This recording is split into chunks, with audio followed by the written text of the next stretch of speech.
Let me say something that most women realize way too late. He was never confused about you. You were just available enough to keep hoping.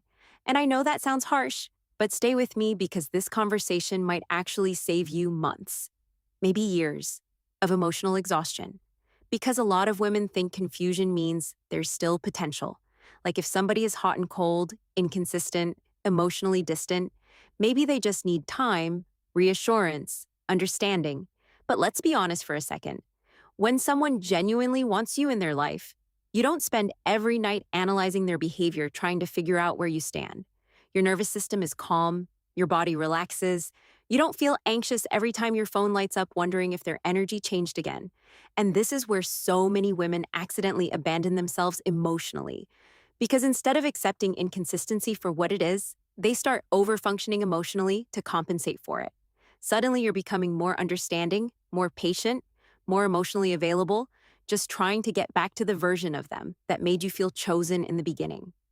And I need women to stop romanticizing this phase because that beginning version, sometimes that was just access. Sometimes people pursue you properly until they feel emotionally secure enough that they no longer have to try as hard. And the saddest part is, your body notices the shift long before your mind accepts it.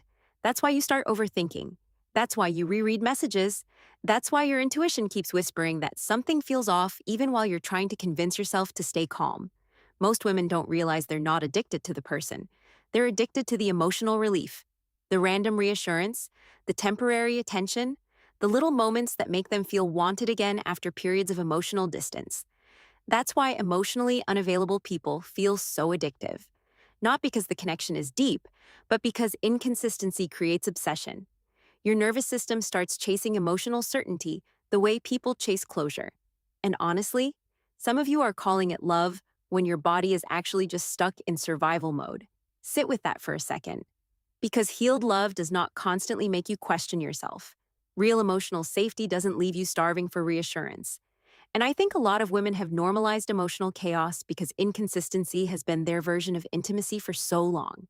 So when something healthy comes along, it feels unfamiliar, maybe even boring. But peace is not boring. Your nervous system is just used to fighting for emotional stability instead of receiving it naturally. That changes everything once you realize it.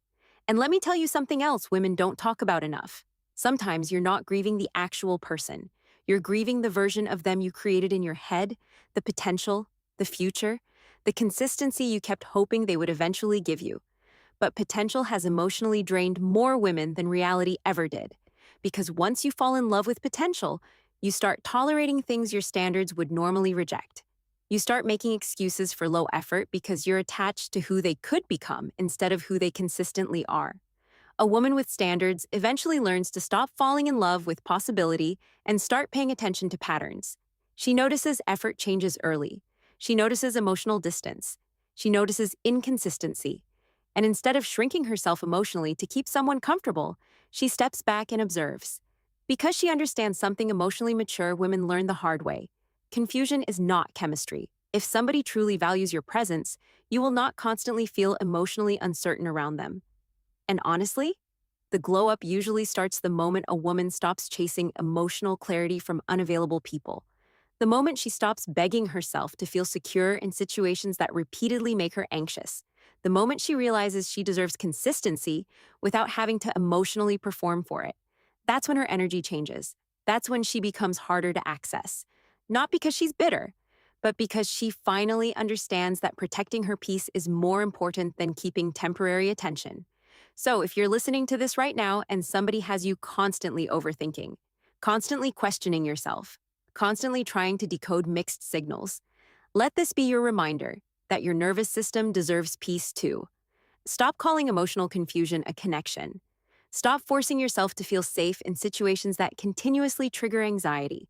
And most importantly, stop blaming yourself for noticing inconsistency that was always there, because deep down, your body already knew.